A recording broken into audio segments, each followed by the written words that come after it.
别管我，快走！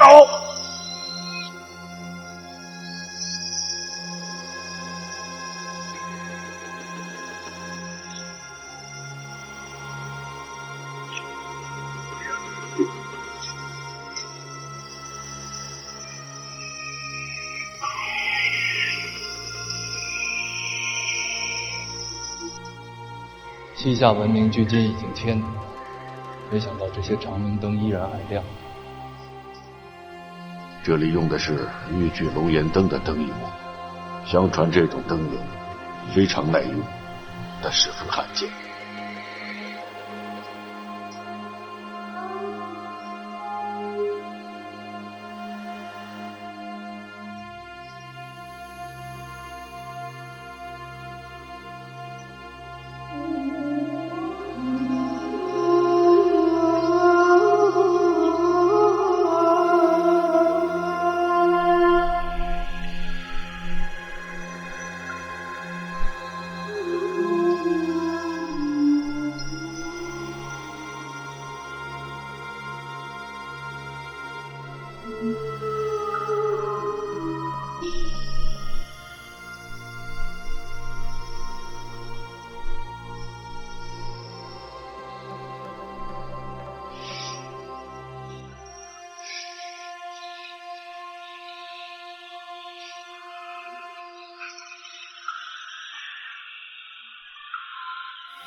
我搬山探穴这么多年，还头一次看到这样的机关。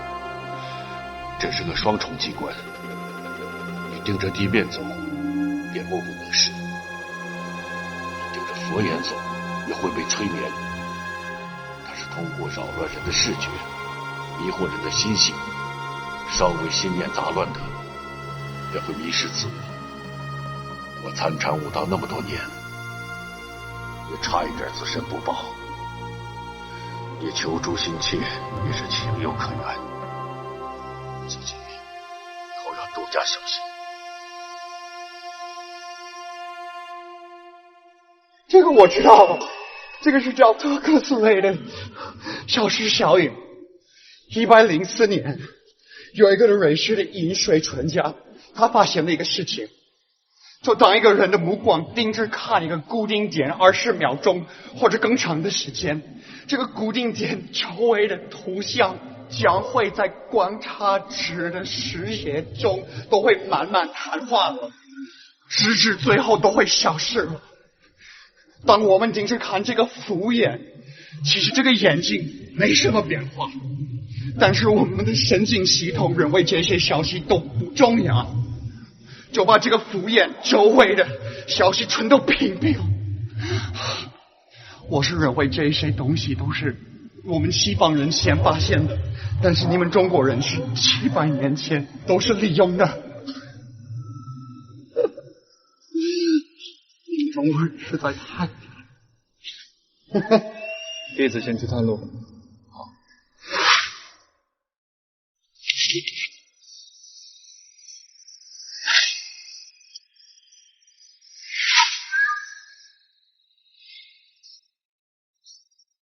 小心！马师，过来。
马施主，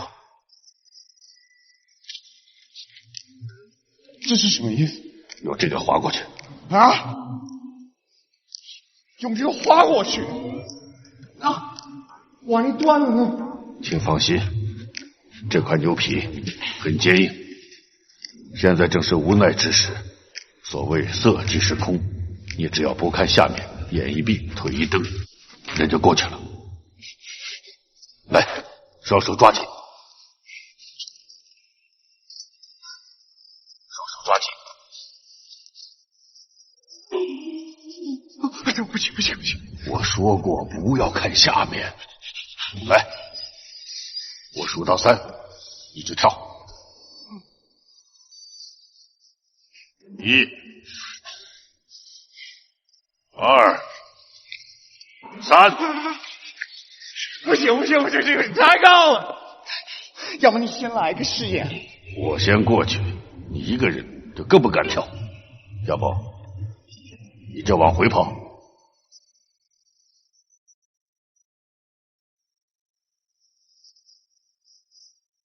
让我来吧。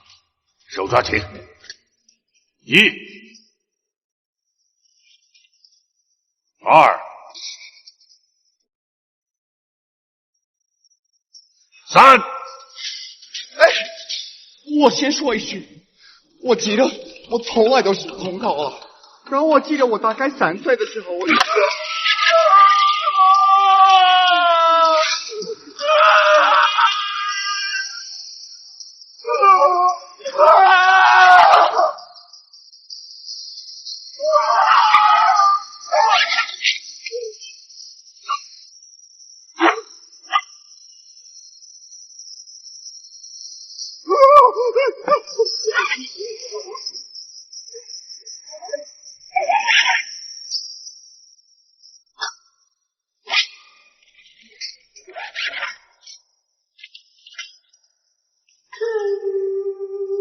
师傅，这大佛跟以往我们看到的有所不同。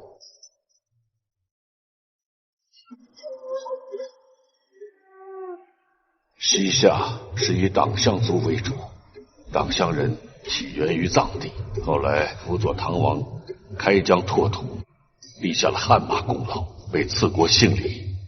他们笃信藏族传统佛教，受印度的影响比国内大许多。那些佛像穿着皆是唐装，但形象上更接近于佛教发源地的原始形态，所以看起来是有些出入。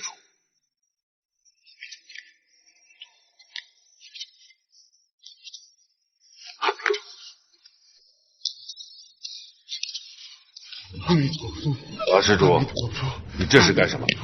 让我们的鹌鹑回来，什么神都有吧。要拜就请到正中来拜。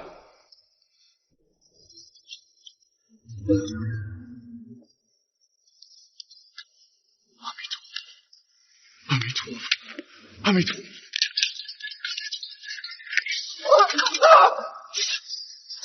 机关啊？啊！那个又是什么机关？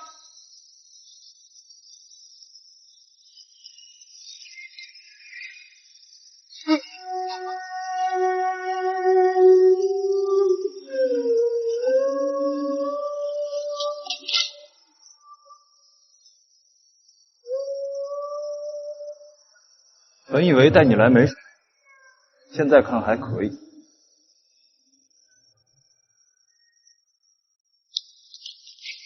你看，我还是有用的。马施主，这下边的玄殿里一定藏有各种珍宝，也必定有更加厉害的机关，你可千万小心，万一有紧急的情况，恐怕我们俩也保不了你的周全。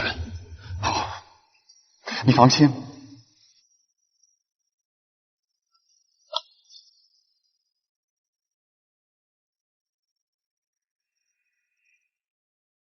哎，他手里拿什么东西？那是灵光筒，里面放的是用死人骨头磨成，所以发出的光是蓝色的，也不烫人。死人的骨头！哇，我的菩萨，你原谅这个罪人。师傅，这里面有个竖井。好。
鬼混！看来咱们到木门了。你怎么知道啊？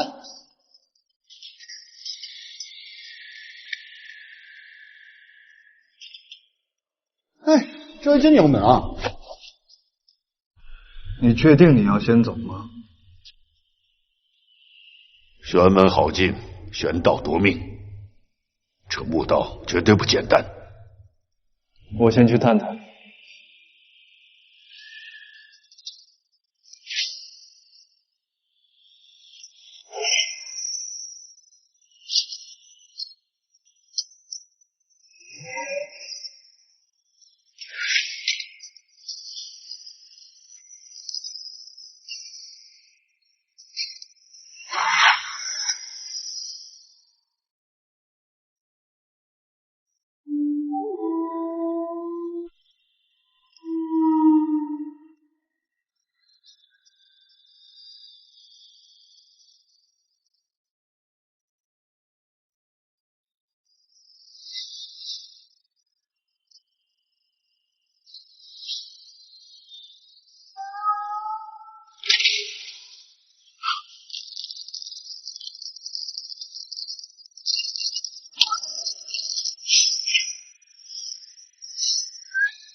我的妈呀！快唱首师长，你真的太厉害了！你刚才是so棒，你以后必须得教我一下。还有，我也要借一把伞。马施主，那金刚伞可是搬山一派的宝贝，要是没有多余的，可以给你。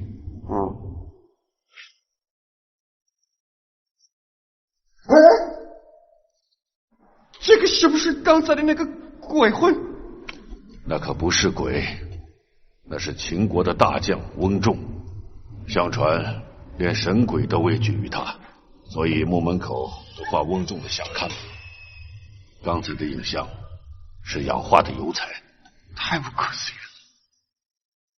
Looks like the gates of heaven and hell themselves. 城门如此精美，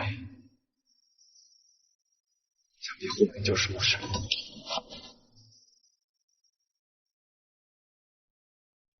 这西夏人古灵精怪的，虽然不用门庭，而用玉盘，这恒久纵期的，终究摆脱不了中原文化的影响。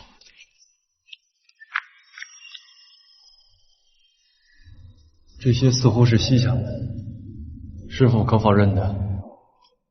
西夏当年东进黄河，西至玉门，南接萧山，北控大漠，以宋辽成鼎立之势，非常强盛。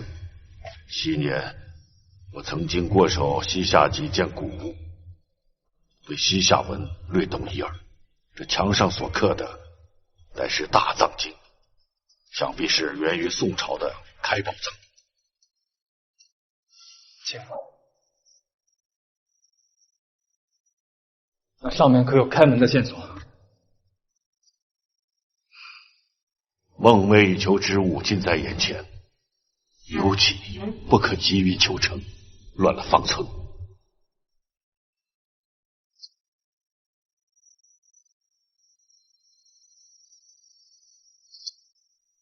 弟子谨记师父教诲。这些玉盘绝不可轻动，一般谢灵之辈用力破门，一定会触发机关。其他的自认为懂得风水八卦的人，想利用玉盘妄开玉门，也恐怕会遭遇不测。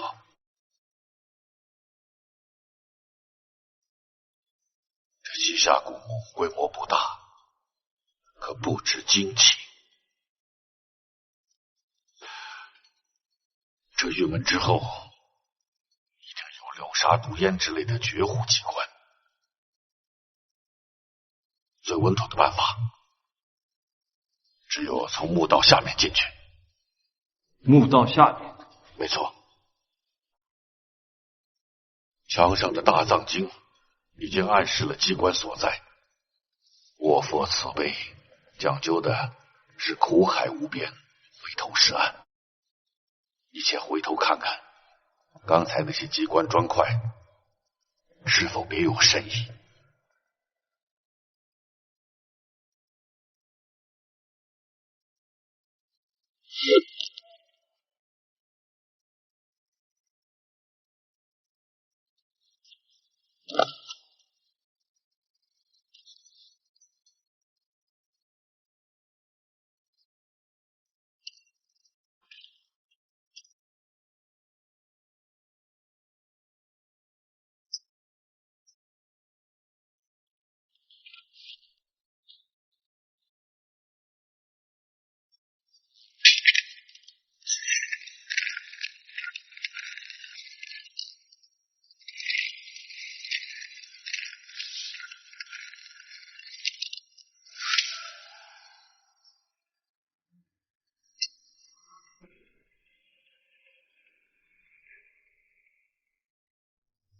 陆家小心。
这女不是中心，怎么有原诗呢？别碰！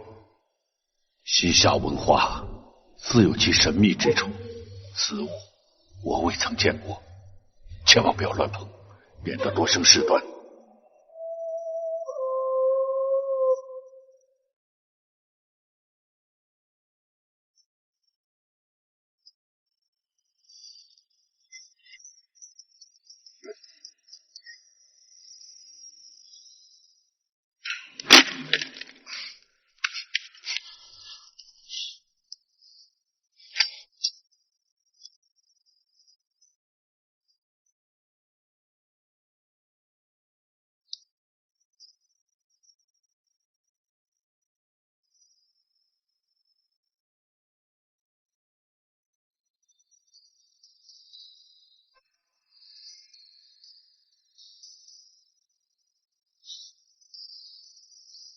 原来马可波罗的游记都说的是真的，神奇的东方果然遍地荒境。哎，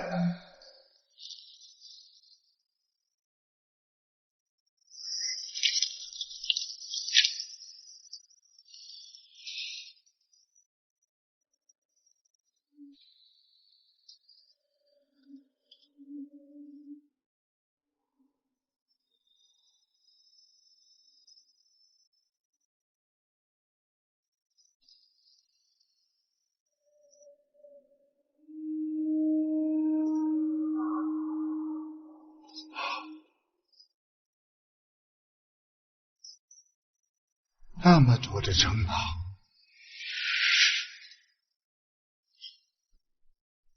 我能不能拿一两件？我的意思是，等我们出去的时候，让我可以建起一个学校，让那一些可怜的小孩吃饭、上学。这些都是中国的国宝，不能流落海外。我出家前小有薄产，若你真的想做这个善事，我会倾囊相助。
果然不出我所料，这洞穴里有死人，此地风水形势已破，乃大凶之穴，在这下面所有的法器都会失去作用。目镜一辈历代相传，凡遇到这种情况，绝不可下目。况且这边的黑佛也异乎寻常。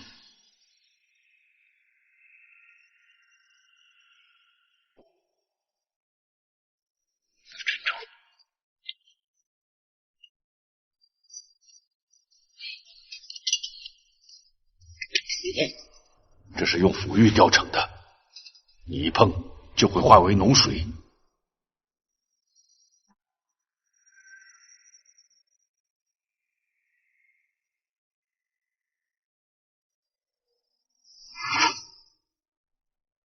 昨日长明灯滴了本尊。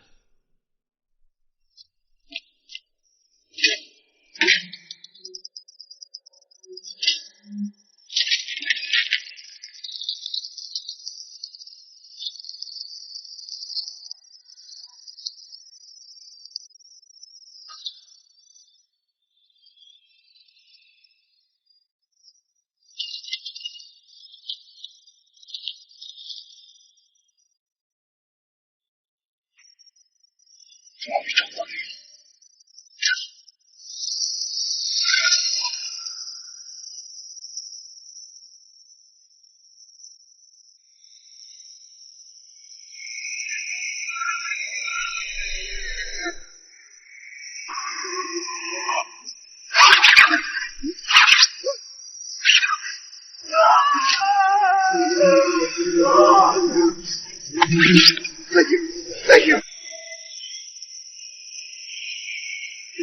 现在不能走了，快退！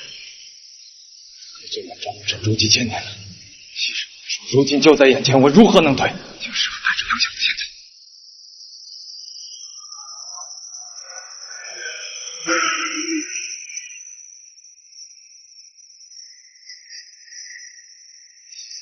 哎，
按照方向点根蜡烛，规矩不能坏。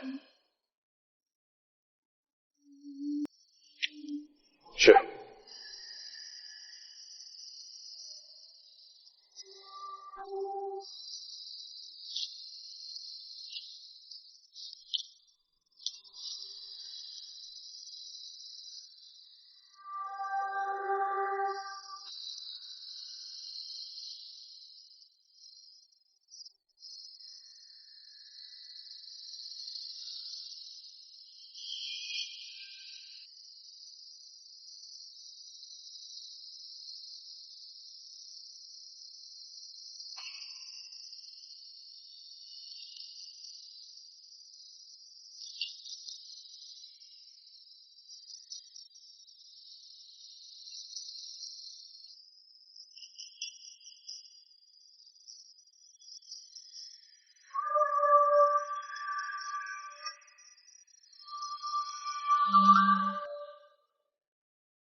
鹧鸪哨以为数千年的寻找即将得愿所偿，却只看到一块刻满了异纹的龟甲。他失落至极，一口鲜血喷在了龟甲之上。涂什么东西？怎么会是金刺呢？我没事。你也别太执着，尽人事顺天命就好。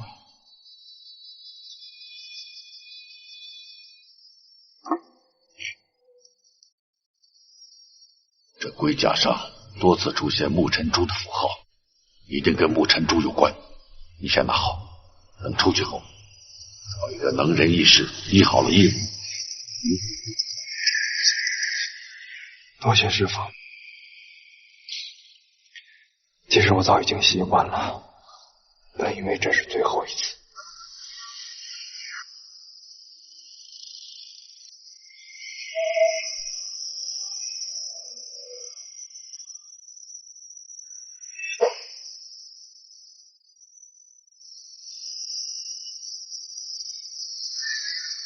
原来是火的温度吸引那个黑影。我们救火吧，就必死。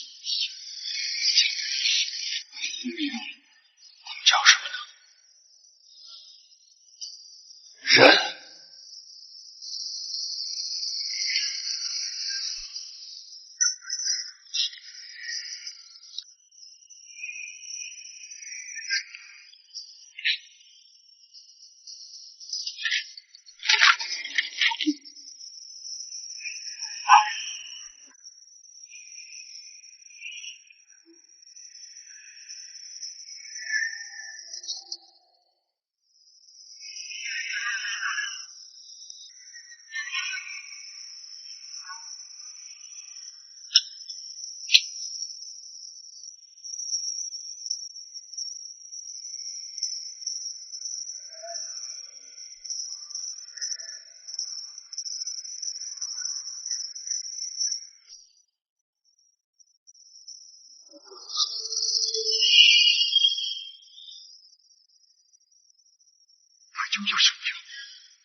快跑！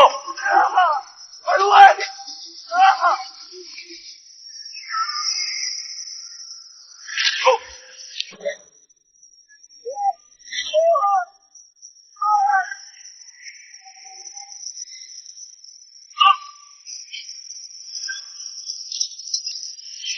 师傅！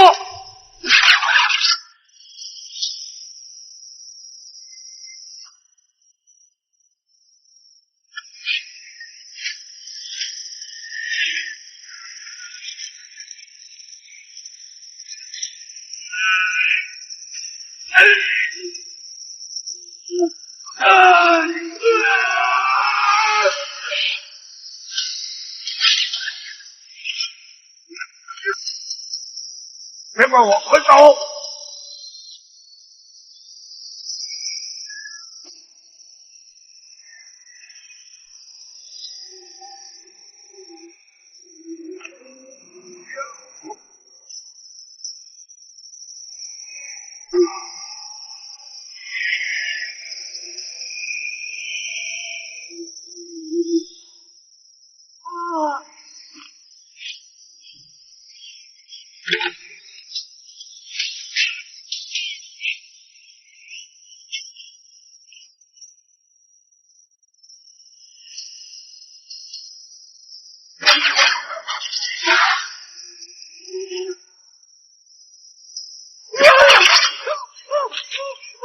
上去！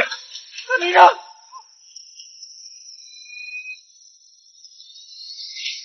去！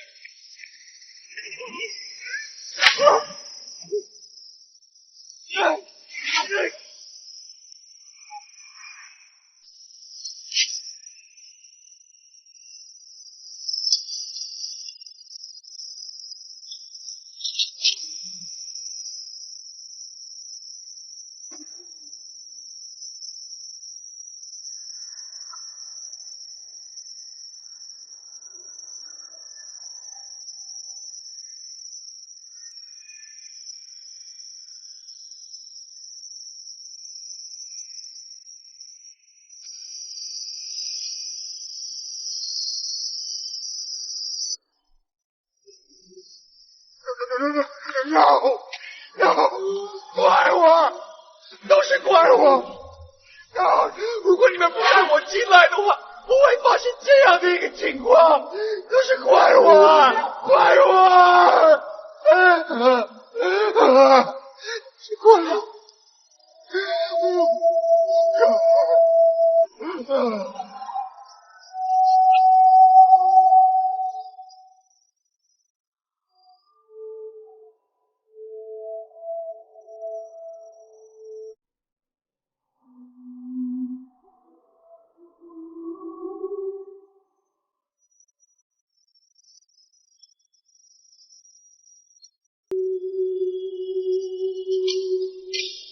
看来我们师徒俩得就此话别。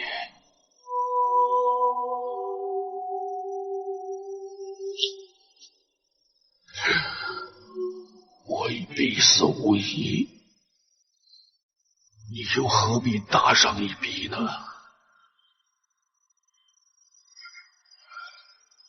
我本将死之人，师父不也搭上性命救我？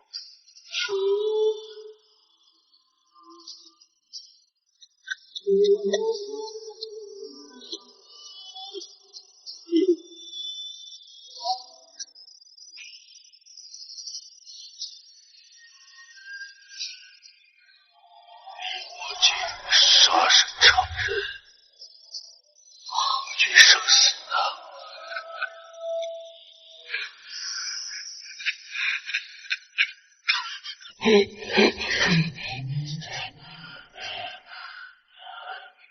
只可惜焚金定穴秘术还没有传给你，也去找金算盘，此人呈商贾打扮，常在黄河两边活动。他善形象风水，跟我的师傅张山莲子相提并论的。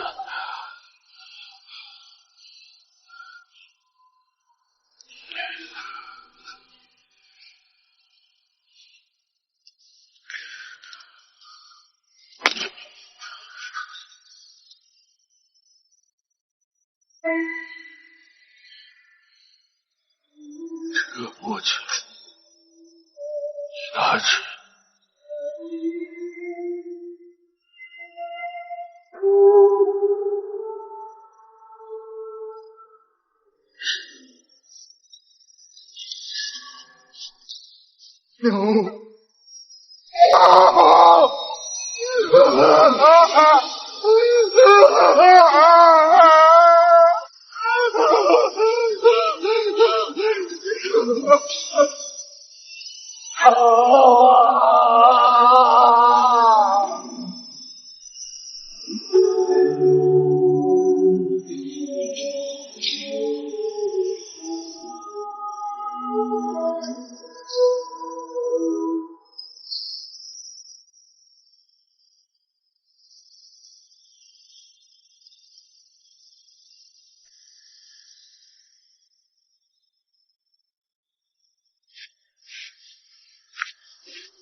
此后，鹧鸪哨走遍了黄河两岸，也没有找到摸金校尉金算盘的踪迹，更无从解读龟甲上的密文。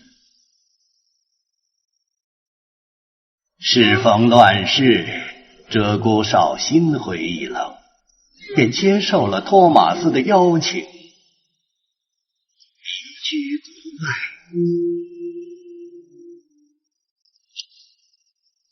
后来，我外公就定居田纳西州，开了一家贸易公司，再也不管这些事情了。你外公真是个英雄啊，竟然用了一辈子的时间寻找木尘珠。什么木尘珠啊，凤凰蛋啊，我以为只是民间传说呢，都是没影的事儿。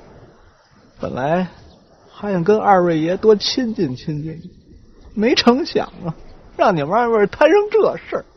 怎么说话呢？什么叫我们摊上了啊？说来说去，还是说那珠子找不着呗。那你这叫什么屁线索？杨姐，你得这个病是遗传，可以理解。那我跟胖子怎么就能染上呢？我怀疑木尘珠曾经出现在精绝鬼洞里，它的病毒附在空气中，而你们两个刚好当时都受伤了，所以就被感染了。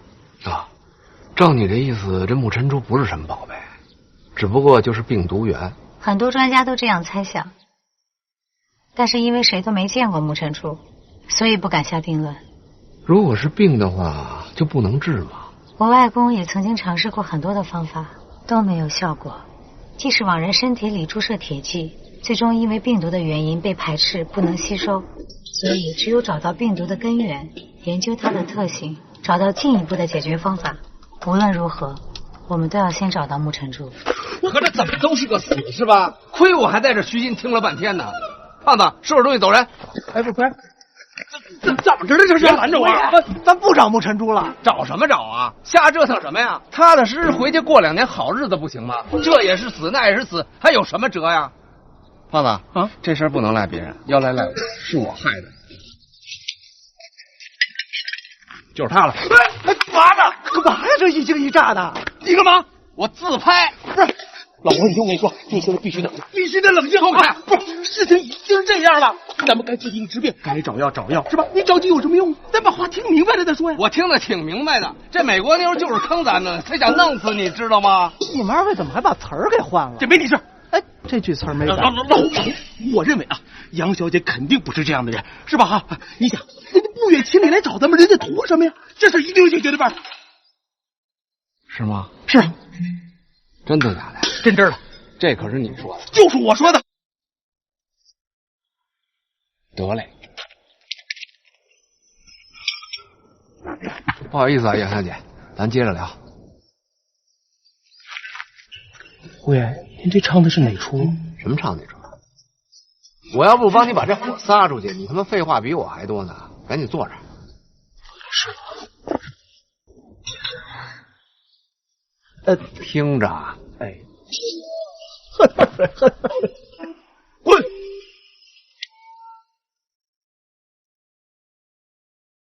我觉得大家先不要太绝望。这次多亏了孙教授帮我翻译了龟甲篇上的文字，原来我外公留下的是一半的龙骨天书。龙骨天书？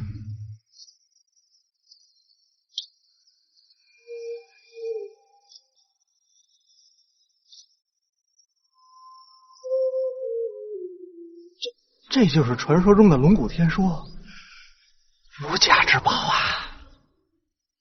孙教授，您是这方面的专家，还是由您来说吧。都消停了，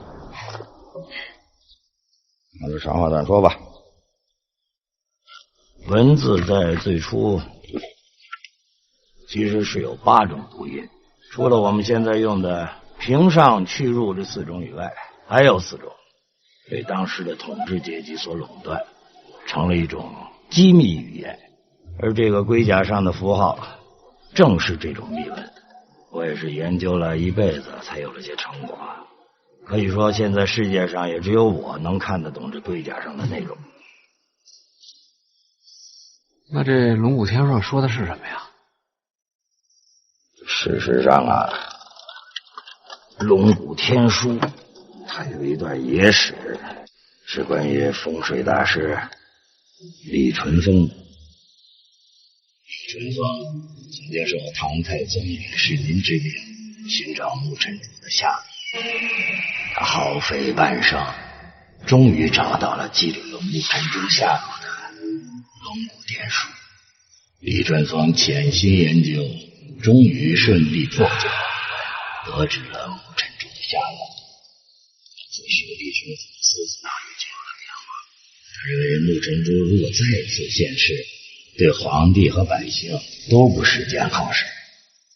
他把龙骨天书一分为2，将无关利害的一半献给了李世民。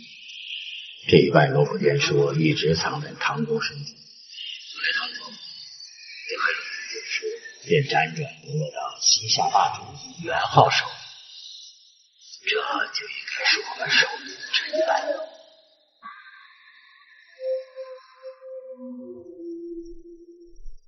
至于他藏下的另一半，据说是被他带进了自己的坟墓。只不过外公留下的这一块龙骨天书记载的是木尘珠的外形，如果能够找到另外一块，我想就应该知道他的下落了。这李淳风的老家就在古兰县境内，他死了以后肯定落叶归根，所以他这墓应该就在这附近。没错，所以孙教授第一时间向文物局报备，我们就立刻赶来了这里。只是没想到在这儿碰上了你们几个。红班的事情我一直于心有愧，我已经做好了所有的准备，打算一个人去找木尘珠，无论花费多少时间，我都要把他找出来，给你们一个交代。哎，杨小姐，红班这事儿呢，你不是有意而为之，所以我跟胖子不会太在意。但有一个，要找李淳风的墓，咱们得一块儿去。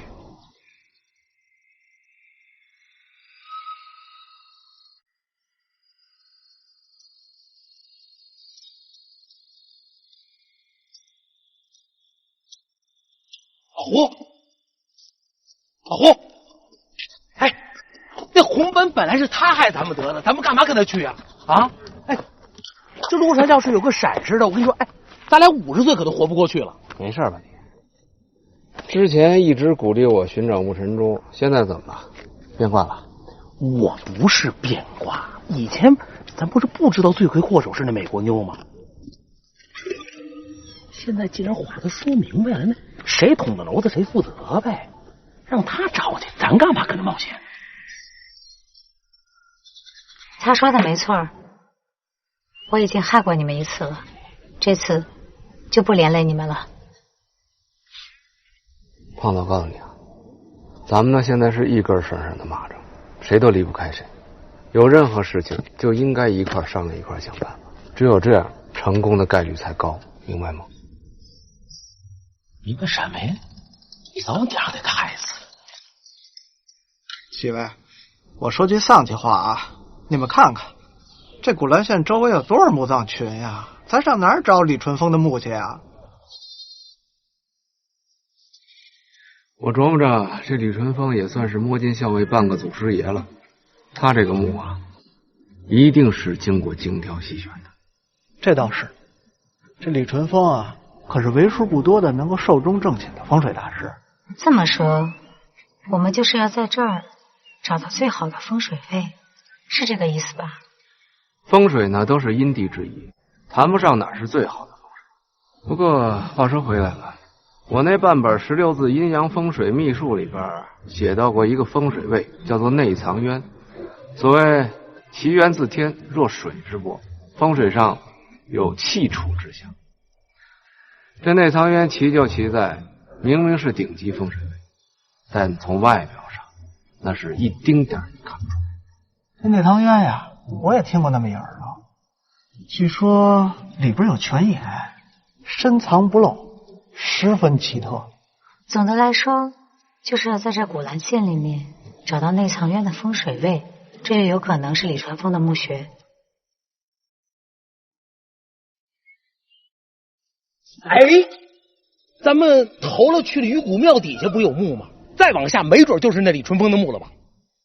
胖爷，哎，咱在鱼骨庙发现的墓那是西周墓啊，李淳风的墓那得是唐墓，能一样吗？差不多吧，差不多，差得远了。稍有闪失，无伤大雅。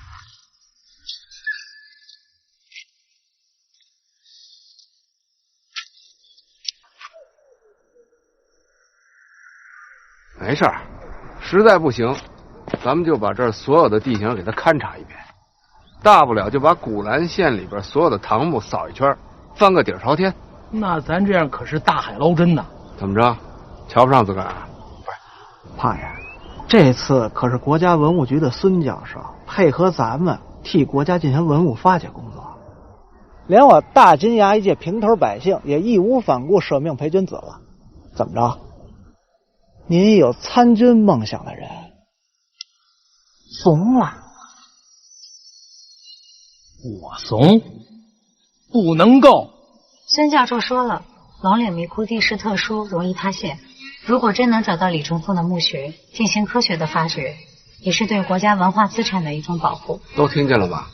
放心吧，杨勇，都歇着吧，明天一早出发。行，老秦，长得跟鸡子似的，这连拿豆包不当干了。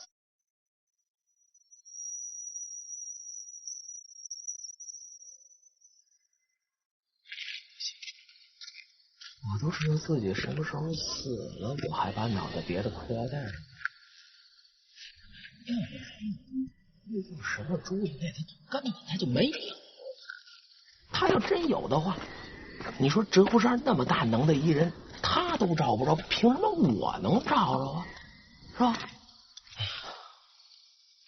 要说我这辈子也够背的，想当兵吧没当上，做个小买卖也没挣什么钱，好不容易这次跟老胡有这么一能显能耐的事儿，我还遇上这。我这次要是真回不去，就连我妈做的炸酱面我也吃不上了。我这次要是能回去，我再也不嫌你做的炸酱面难吃。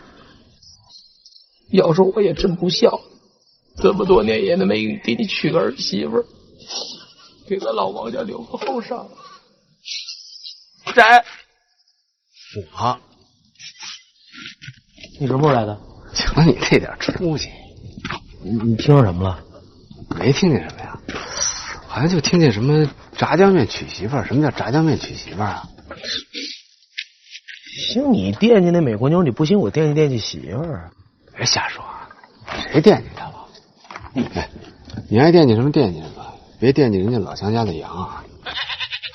谁惦记羊？哎呀，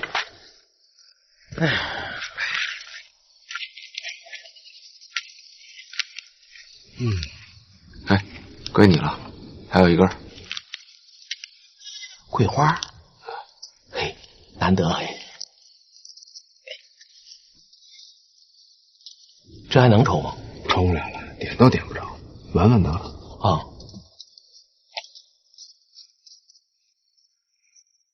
哎，胖子，你还记得小的时候你在院里老挨揍那会儿吧？哎，你说这话我就不乐意听。嘿，什么叫我老挨揍啊？要不是你小时候长得跟韭菜苗似的，老受人欺负，我至于挨个找人打架去啊？我还记着有一回我那包让人给抢了，一拎块板砖就奔人家去了，让人家那哥5个揍得跟血葫芦似的，那血流的一直滴到我们家门口。哎，我记得当时天特冷啊，你把包给我的时候都让你给捂热了。我当时真是不知道那哥5个都在家。哎，他们家最能打的是那小的，那家蹦起来拿板砖拍我，手那叫一个黑。哎，你还好意思说我让人家给揍了，你愣吓得1个礼拜没敢上学。哎呦，瞧你那出息那怂样！我不是1个礼拜没敢上学，你不知道，我也找了块板砖。这我还真不知道。哎，你替我报仇去了？没有，我给自个儿来了个自拍，我疼的那大包，1个礼拜都没好，跟脑袋上顶着一寿桃似的，我怎么上学啊？你有病啊！你拿板砖拍自个儿？我不就想知道你当时有多疼吗？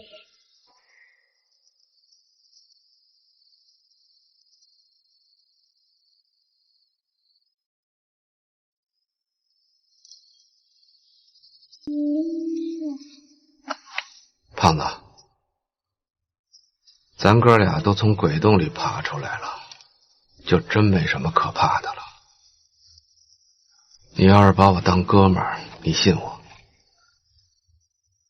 我保证把你公公正正、全虚全影的还给你妈，而且让你拿炸酱面娶上媳妇儿，行吗？你要是有个3长2短的，我还怕没法跟你妈交代呢。哎，你在北京干那点事儿，我可全知道。你没事就去接近那对孤儿寡母的，你不就是为了图一个心理安慰吗？你接济得过来吗？你怎么知道的呀？我什么不知道啊？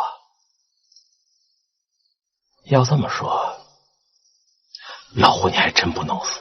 你说你要没了，你那些牺牲了的战友是不是挨个得从地底下爬出来把我给掐死？滚蛋！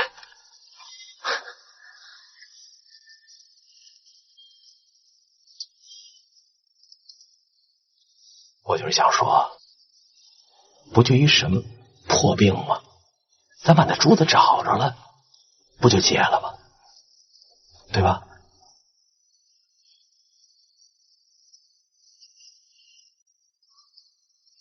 对，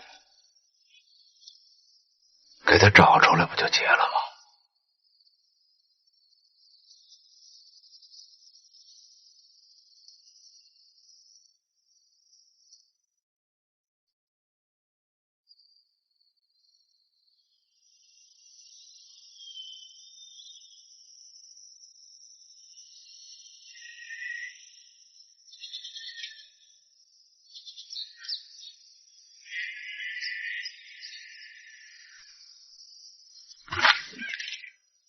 老胡，老胡，老胡，胡八一，老胡，胡八一，怎么了？看上老胡了吗？怎么一大早就见不着人了？没看见呀，是不是出去了？你赶紧回去看看，你带的装备少了没有？老太爷，老胡呢？没见着啊，锻炼去了吧？别胡说，他从来不锻炼。嘿，大活人还能丢了？绳索、工兵铲、手电筒全都没了。坏了，肯定是昨晚自拍那事没聊明白，他自个儿找墓去了。不行，我不能让他一人送死。哎，别慌，听我说，一种可能，他直接奔野外的墓葬区去了，你们俩去那儿找。那你呢？还有一种可能，如果我是他，我会先去县城打探李淳风墓的消息。马大胆他们不是在找你们吗？所以啊，县城只能我去。嘿，杨小姐，您是人漂亮，脑子更漂亮。甭废话，赶紧走，带着我衣服装备啊！哎，得嘞。